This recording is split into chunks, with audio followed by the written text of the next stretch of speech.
Muy buenas, hermanos, amigos. Vamos a la lección de hoy del libro Los Ministerios y el Discipulado en la Iglesia. Hoy vamos a la lección número 7, el orden de autoridad en el discipulado. Cómo formar estructura de célula, cómo funcionar dentro de un esquema apostólico de iglesia, donde hayan discípulos y ministerios que perfeccionen a los santos. Así que esta enseñanza es muy importante para poder restaurar el concepto correcto de la formación de vidas dentro de la iglesia y la responsabilidad que cada uno tenemos para ser discípulos. Entraremos a fondo en un tema que para mí es esencial para un sano crecimiento cualitativo dentro de la vida de la iglesia. Así que preparémonos para la lección de hoy.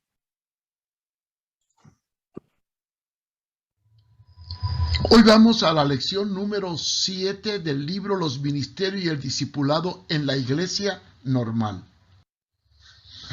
Nuestro tema para hoy es el orden de autoridad en un discipulado.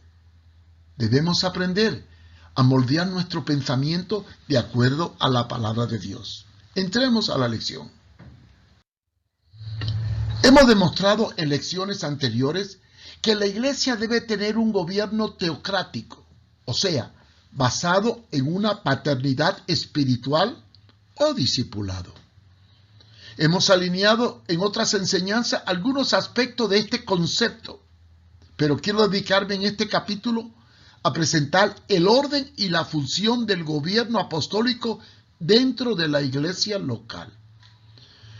Nos vamos a ceñir a un análisis del libro de los Hechos y a las epístolas apostólicas. La iglesia primitiva no tenía los medios de comunicación que hoy tenemos. No había imprenta, ni celulares, ni internet, ni recursos visuales que nos facilitara hacer el trabajo evangelístico que hoy hacemos. Pero, ¿cómo hemos sustituido a través de la tecnología las relaciones personales para la información tecnológica y destruido la comunicación personal a través de la relación humana? Hemos sustituido el método bíblico por el método teórico. Y este método bíblico de enseñanza teórica y de evangelismo masificador nos ha permitido perder calidad de vida.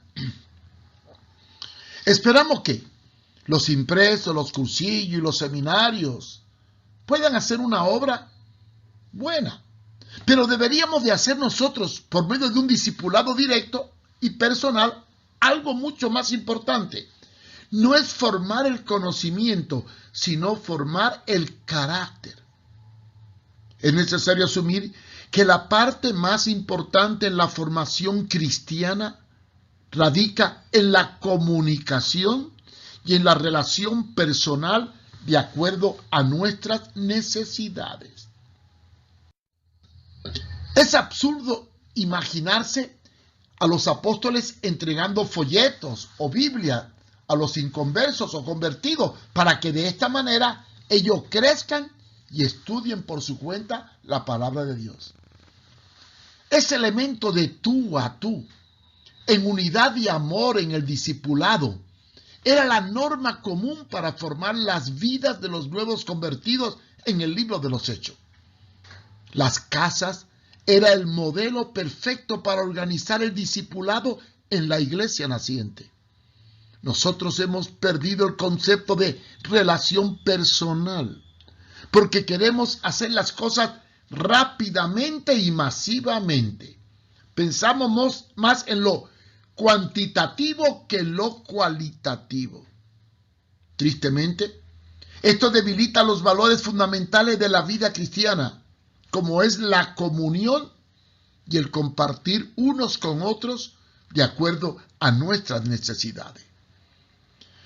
Vamos a estudiar la forma de vivir juntos y unánimes a través del discipulado y cómo esto puede producirnos una iglesia normal.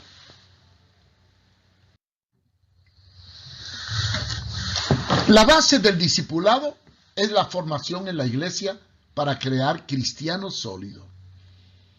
En el Antiguo Testamento, la idea de discipular era realmente inexistente, pero sí había una estructura de tribu, patriarca y una organización de grupos pequeños establecido por Jetro cuando aconsejó a Moisés. Jetro le dijo a Moisés que para poder gobernar y juzgar al pueblo, Moisés tenía que dividirlo en grupos de 1000, de 500, de 100, de 50 y de 10. En la época de Jesús, la costumbre del discipulado era común entre los judíos, porque venía del concepto griego de hacer discípulo viviendo al lado de un maestro. Ejemplo, Juan el Bautista dice Lucas 7, 18 y 11:1 que tenía discípulos. E incluso en Lucas 7, 18 habla de que les enseñaba a orar. También los fariseos y los saduceos tenían escuelas de discipulado. Sobre este asunto escribe el pastor A. Melende en su folleto Discipulado lo siguiente: en el judaísmo, si un hebreo quería llegar a ser un pabi o un maestro, lo primero que tenía que hacer era escoger a un maestro y convertirse en su talmid, o sea, discípulo. El talmidín o discípulos se colocaban a nivel de esclavo en la relación con su pabi o maestro, el cual no podía tener más de 3 talmidín o 3 discípulos.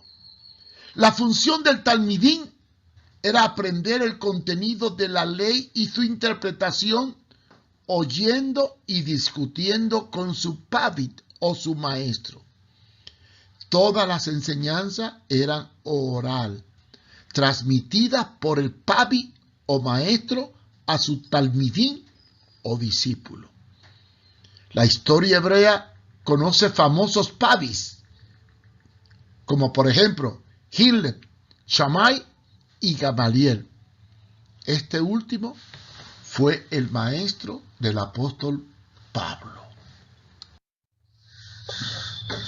Dentro de la cultura griega, los filósofos griegos como Sócrates, Platón, Homero, Aristóteles, usaban el término discípulo para referirse a aquellos que aprendían de ellos y seguían sus enseñanzas formando escuela.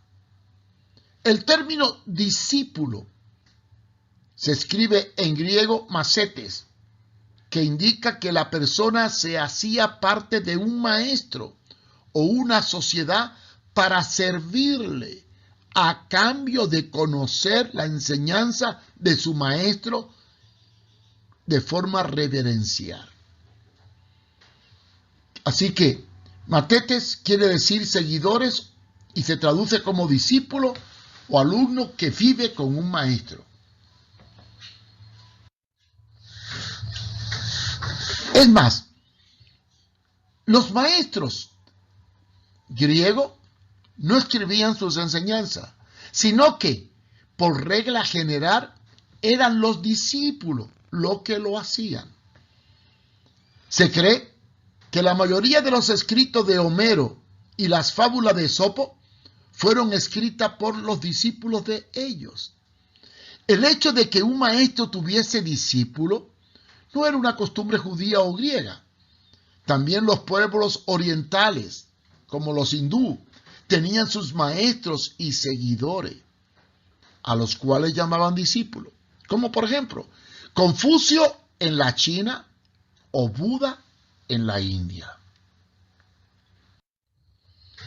El discípulo, macetes, es una persona tomada por un maestro para ser formado a su lado. El término que se usa en griego para indicar al maestro es didáscolos, de donde se desprende maestría o enseñanza.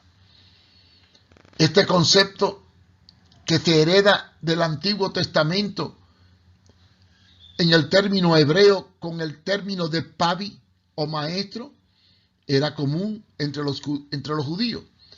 Y la acción de enseñar se le decía didascalía, o sea, estableciéndose no solamente el concepto del que el maestro daba una lección, sino que ejercía una autoridad a la hora de enseñar sobre la vida de sus discípulos para corregir sus defectos. Al respecto, escribe el doctor Meléndez lo siguiente: en el Nuevo Testamento, el término macete se usa solamente en los evangelios y el libro de los Hechos. En los días de Jesús era común ser discípulo de algún maestro o líder. Juan el Bautista tenía su discípulo. Los fariseos tenían los suyos y algunos se llamaban discípulos de Moisés. El discípulo del Nuevo Testamento aprendía no solo teoría, sino un estilo de vida de comportamiento, el cual debía de adoptar. Por eso, el discípulo no era asistir a la sinagoga o a la escuela, sino participar en la vida y el destino de su maestro. Jesús, el Pabi o maestro, enseñaba con autoridad. Tenía sus discípulos y entre todos escogió a 12 para formar una comunidad de vida y participar con ellos de su intimidad diaria. Quería que sus discípulos aprendieran de él mismo su misión y destino. Partiendo de este concepto, podemos entender el sentido etimológico de ser un discípulo. La iglesia comenzó a formarse con los 12 primeros discípulos de Jesús. Y después de 3 años de enseñanza, disciplina, orden, reprensión y convivencia, terminó la formación de un carácter en sus vidas y los envió para que ellos hicieran lo mismo que él hizo con ellos, dando la gran comisión: id y hacer discípulos, enseñándoles que guarden todas las cosas que os he mandado. Mateo 28, 19 al 21. En sí, el id y hacer discípulos es formar cristianos que giren alrededor de todas las demandas de Cristo como Señor o Kyrio, sometiéndose a su reinado de forma total e incondicional. Los 12 fueron el inicio de una reproducción de discípulos en cadena. La relación era semejante a la de una célula en el sentido biológico, ya que se multiplican a sí misma, y da la idea espiritual de reproducción. Y esto fue lo que Jesús pensó y formó. ¿Saben qué es una célula? Es un ser vivo capaz de tener vida propia y al crecer se reproduce formando un tejido o cuerpo. Así ocurre dentro de lo que llamamos el concepto del discipulado. El trato en el discipulado es personal y la vida de relación íntima es básica para producir en los discípulos la imagen de su maestro, Jesús. Después los discípulos hicieron discípulos y mediante esta ley de crecimiento y transmisión se fue formando el cuerpo de Cristo, que es la iglesia. Es como cuando el espermatozoide se introduce en el óvulo. Ambos empiezan a formar una vida que después crece y esta vida, una vez que crece, se multiplica de la misma manera. Esto ilustra la unidad de Cristo y el discípulo. La misma produce vida para dar vida. En el discipulado se trata de formar la imagen de Cristo, tomando como ejemplo sus enseñanzas. La imposición de la palabra de Dios a través de la relación y la vida con el Maestro son los medios para revelar lo que se enseña. Es por ello que Pablo dice: sed imitadores de mí, así como yo lo soy de Cristo. Se necesita un patrón que sirva de modelo para poder recibir y aceptar las demandas y las exigencias del maestro. En la formación del discipulado se establece una relación de ubicación. Se va formando un cuerpo de unidad en particular, estableciendo así una identificación íntima entre los hermanos.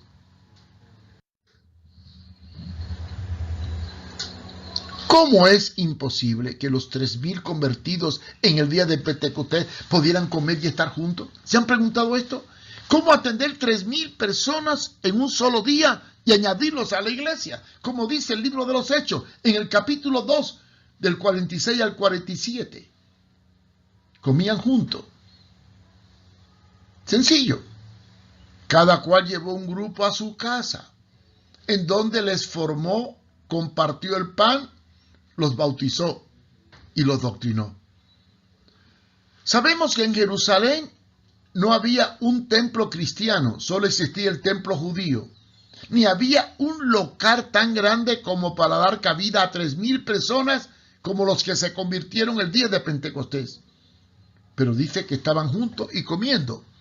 Pero es absurdo pensar que fuera en un solo lugar.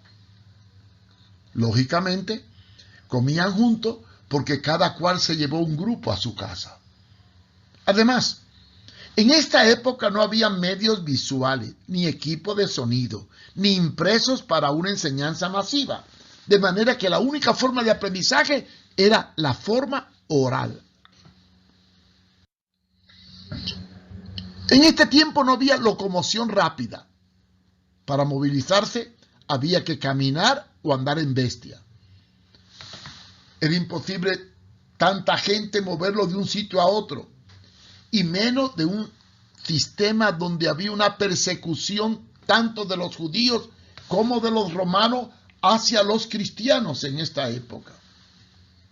Fue por ello que establecieron un procedimiento de formación y transmisión de acuerdo a la situación de su época, usando los hogares para establecer pequeñas comunidades de discípulos, unidos entre sí por el amor y la igualdad. Aquí nace la primera forma de estructura de la iglesia, la relación íntima de maestro-discípulo, a través de las casas en donde se formó la iglesia apostólica. Dice Hechos 5:42, y todos los días no cesaban en el templo, o sea, en las entradas del templo de Jerusalén, de predicar, y en las casas, enseñando y predicando el evangelio de Jesús, el Cristo. Ahora vamos a analizar los ministerios dentro del cuerpo que es la iglesia. Al tomar Jesús discípulo, los apóstoles constituyeron la célula base o inicial. Este modelo produjo la misma operación que se hace con otros discípulos. Se inicia el proceso de multiplicación, 12, 70, 120. En el aposento alto habían 120 personas. Recuerden que además de los 12 existían otros, pues en la Gran Comisión Jesús mandó a 70. Y aunque la obra de Jesús se concentró intensivamente en los 12, es posible que estos ayudasen a los otros. Y también había mujeres, según Hechos 1:14. Una vez que la multiplicación era inmensa, más de 5,000, los apóstoles, agobiados por gobernar un cuerpo que se multiplicaba rápidamente y se extendía a otras regiones, empezaron a establecer ancianos, con ese al final, en las iglesias locales. Hechos 14:23. Y de esto hablaremos en un capítulo especial sobre las iglesias locales. Jesús llama a Pablo y lo convierte en pionero del evangelio entre el pueblo gentil. En esta etapa es cuando encontramos el surgimiento del gobierno local, apareciendo la figura de los diáconos y ancianos, tanto en Jerusalén como en la iglesia de Antioquía. Esto no fue el patrón dejado por Cristo, sino el producto de la necesidad específica del momento. Según el cuerpo iba creciendo y el número de problemas aparecía, los apóstoles tomaron decisiones circunstanciales de acuerdo a la realidad, como es el diaconado. Es bueno aclarar que toda estructura es circunstancial y debe ser establecida bajo la dirección del Espíritu Santo para resolver problemas determinados. ¿Qué son los ancianos? Bueno, al establecer ancianos, se descansaba el gobierno de la iglesia local en un pluralismo de ministerios, o sea, en un consejo colegiado. Los apóstoles, los 12, fueron los primeros ancianos que formaron el canon bíblico. Fueron los primeros pastores, los primeros maestros, los primeros evangelistas, los primeros discípulos. Al crecer el cuerpo, entonces se establecen más ministerios o ancianos, según Hechos 14:23, que dice: y habiendo constituido ancianos en cada una de las iglesias y habiendo orado con ayuno, los encomendaron al Señor en el cual habían creído. Este concepto de ancianos en las iglesias emanaba de las enseñanzas dadas en el Antiguo Testamento. Moisés estableció ancianos sobre el pueblo para gobernar por tribus o familias. La idea del anciano gobernando dista de muchos siglos atrás. Esto nació con el sistema patriarcal, siendo Abraham el primero de los patriarcas. Encontramos en la Biblia, en Éxodo 3:16, que durante la esclavitud en Egipto, los judíos tenían ancianos, los cuales debían mantener la fe viva en las promesas divinas, según nos dice Número 11:16. Entonces el Señor dijo a Moisés: júntame 70 varones de los ancianos de Israel, que tú sabes que son ancianos del pueblo, y sus príncipes, y tráelos a las puertas del tabernáculo del testimonio, y esperen allí contigo. ¿Para qué? Los ancianos eran para juzgar problemas existentes en cada tribu o familia. El término anciano en el Nuevo Testamento no significa que es viejo físicamente, como en el Antiguo Testamento, sino en el Nuevo significa madurez y crecimiento espiritual partiendo del nuevo nacimiento. Denota antigüedad. Es en algo y en experiencia. También te refiere en posición de ubicación y autoridad dentro del cuerpo, por ser uno de los más antiguos en la iglesia, cuya autoridad es reconocida por toda la comunidad. Los apóstoles eran ancianos, lo dice 1 de Pedro 5:1.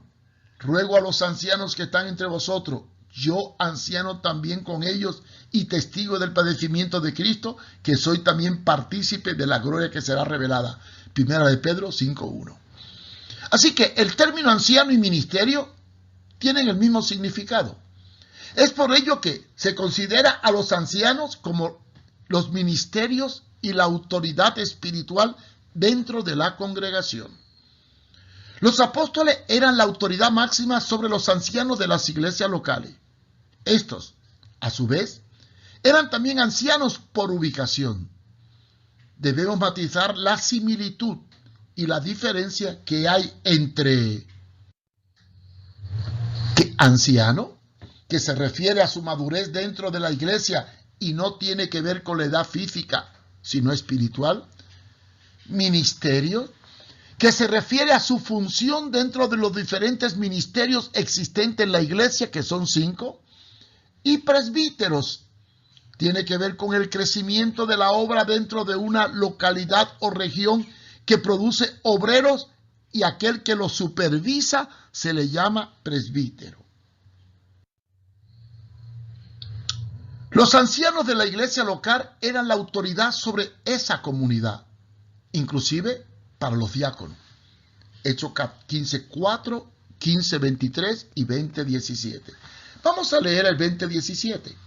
y envió desde Mileto a Éfeso, hizo llamar a los ancianos de la iglesia. Pablo amplía el sentido de los ancianos o ministerios locales al determinar las diferentes funciones que ejercían, por lo que determina la labor específica de cada anciano para la edificación del cuerpo de Cristo.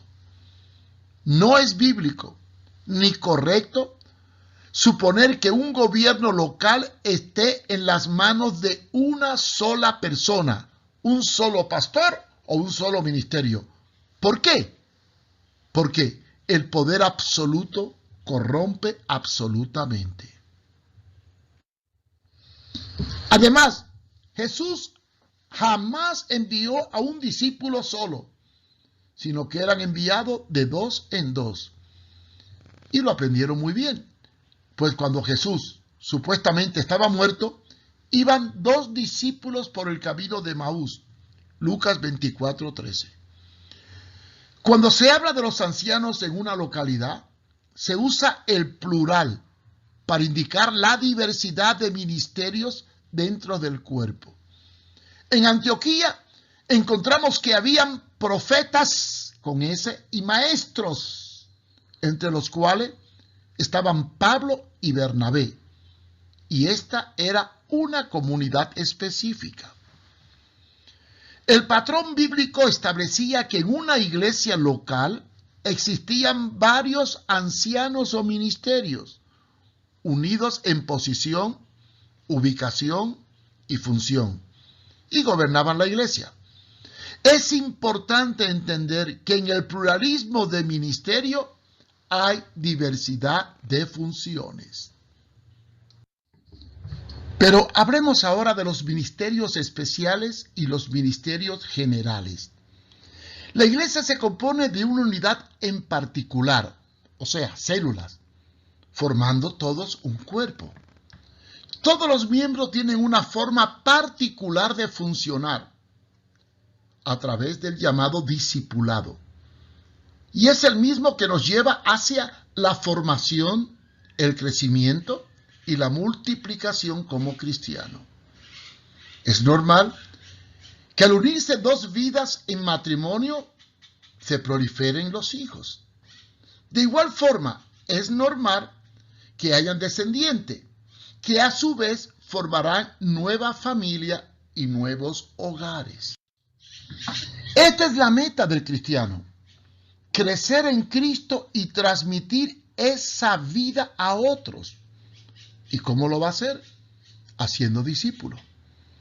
Dentro de este esquema de conducta se producen los ministerios generales y los ministerios especiales, de lo cual ya hablamos, pero deseamos ampliar un poco más.